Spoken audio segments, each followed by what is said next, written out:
This must be an episode of MTV Cribs, is the thought that runs through my mind when I enter his enormous two-story home. The moving van will arrive soon with the rest of our stuff, which isn't much after getting vandalized. This is by far the largest house I've ever been in, wood and immaculate tile floors, to a spiral iron stair railing and vaulted ceilings. The grand crystal chandelier that hangs in the entrance makes me feel like I've stepped into a fancy ball. My mouth gapes in awe, taking it all in. Tanya's eyes are as big as saucers, and she's wearing a huge grin on her face. "This is it, ladies. Welcome to your new home," Reagan announces. "Your pad is nice." Tanya clasps her hands together. Reagan's lips curl upward. He must understand the slang. "Can't wait to see where I'll be sleeping." Reagan's grin widens. "I'm glad you approve. Hopefully, you'll be satisfied with your bedrooms." "How many are there?" Tanya wonders. 6. The master suite is downstairs and 5 are up, along with 4.5 baths. You girls have the hall bathroom to share. Reagan replies.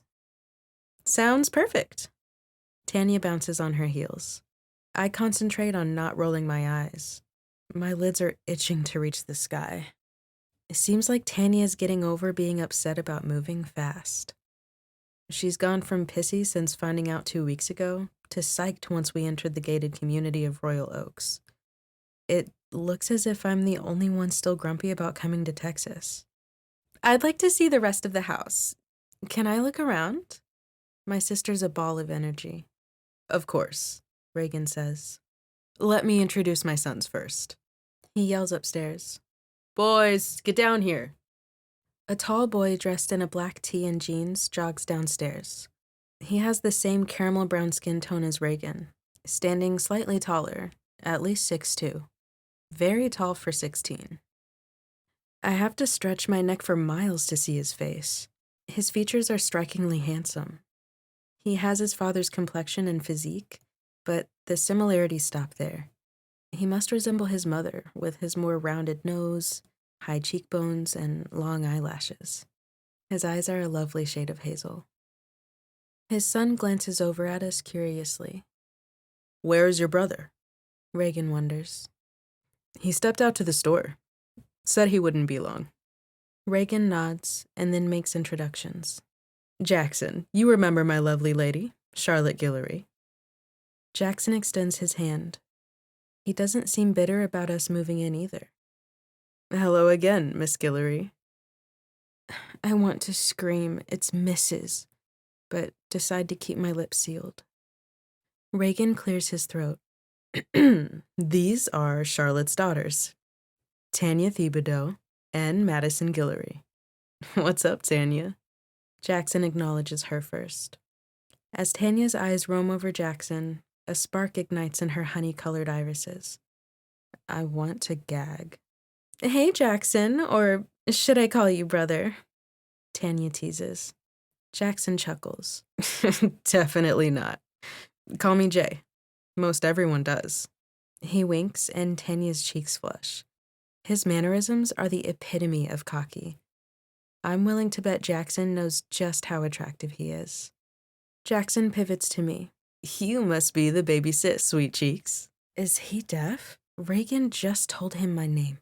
I go by Madison. His face dances with mischief. "Gotcha. What's up with having different last names, sweet cheeks?" I glance over my shoulder. "Yeah, I'm still talking to you." Jackson's grinning from ear to ear. Shrugging, I make a mental note. He's the butthole brother. My sister has my mother's maiden name.